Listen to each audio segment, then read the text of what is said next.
responsables, il y a le mot responsable. Là-dedans, le rôle des responsables politiques est essentiel. Ils indiquent une direction. Ça ne veut pas dire que les électeurs ensuite vont se comporter comme des robots qui suivraient ça. Ça donne une indication, ça permet d'élaborer un vote, et ça semble avoir malgré tout un effet, contrairement à une idée répandue. Une phrase en plus, parce que j'ai pas trop aimé votre question. Voilà mon deck. Qui font des leçons de morale politique. Moi, je suis de ceux qui pensent que la politique gagne souvent à être morale, et que ça pose un problème quand c'est la morale républicaine qui est oubliée. Et je pense que justement, les politiques sont en train de s'en apercevoir dans cette élection. Donc, ils devraient faire attention à des décisions politiques qui sont purement politiciennes, alors qu'on les regarde aussi d'un point de vue moral.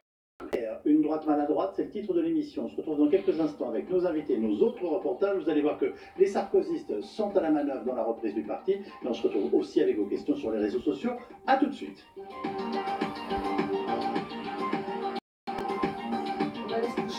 Un regard éclairé sur le monde, 24 heures en question. Le cabinet d'avocats Gide, partenaire de ceux qui entreprennent. Évadez-vous en regardant votre émission 24 heures en question avec Belle Demeure, site référent de l'immobilier de prestige. Ok, lui va nous inventer toutes les tours du monde. D'accord. 81% des Français souhaitent un retour des frontières nationales. Pourquoi il n'y a pas un seul référendum aujourd'hui qui leur demande s'ils veulent un retour? Parce que vous le perdrez ce référendum. C'est très et ça, vous ne le amusant. voulez pas. Vous passez... Parce que tout est dirigé dans l'Europe de Bruxelles, madame. Et ça n'est pas acceptable. Aujourd'hui, nous voulons que le peuple reprenne sa liberté de décision, son indépendance, que la France puisse rayonner comme elle l'a fait dans les années précédentes. On n'y arrivera pas avec des Ce qui est assez marrant, c'est que personne autour de cette table n'a dit « je ne suis pas sarkozyste ». Mais l'élection présidentielle de 2007, je ne sais pas si vous vous en souvenez les uns et les autres, s'est faite en partie sur cette question-là. Nicolas Sarkozy a été élu en étant clairement à l'époque pour la révision du traité. On a abandonné le traité constitutionnel. On en a fait un autre en tenant compte, encore une fois, des peuples et des parlements nationaux qui avaient donné leur accord à ce texte, et on est parvenu à un autre texte qui s'applique aujourd'hui.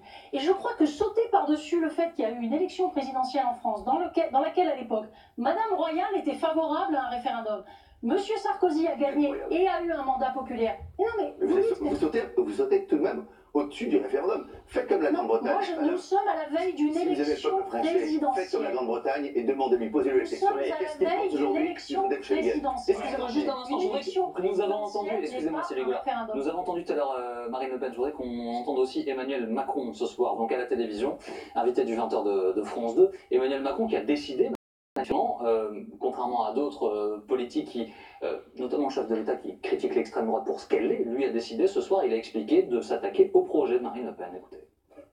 Il y a aujourd'hui deux offres claires qui s'affrontent.